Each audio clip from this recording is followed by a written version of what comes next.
sometimes it's not the seed that is the problem. Sometimes it's just how it's growing.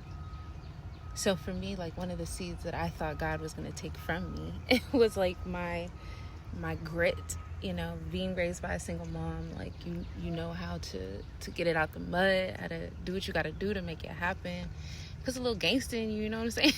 Like, and I thought God was going to take that from me.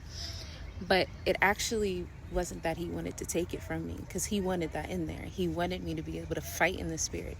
He wanted me to be able to fight for people who couldn't fight for themselves, to give a voice to the voiceless. He wanted me to be that voice activator.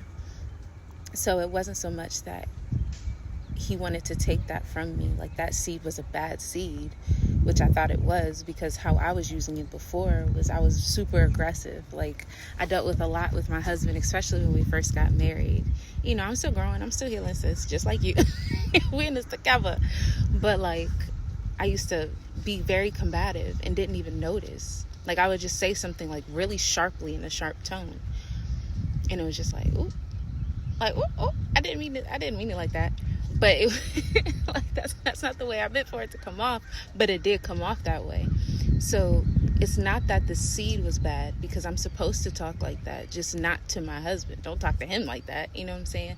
So it's not so much that the seed was growing wrong. Well, it's not so much that the seed was wrong, but that the seed was growing wrong. You know how with a young tree, like if you've ever been in the city anywhere that they have trees, right? You see they're super small and they're super young, and they have kind of like those posts and some strings attached to it to make sure it grows upright, because trees are going to grow how it wants to, because it's just the way that the environment is set up. It's going to lean a certain way, it's going to come back a certain way, it's going to do what it wants to do unless you have some proper guidance for it.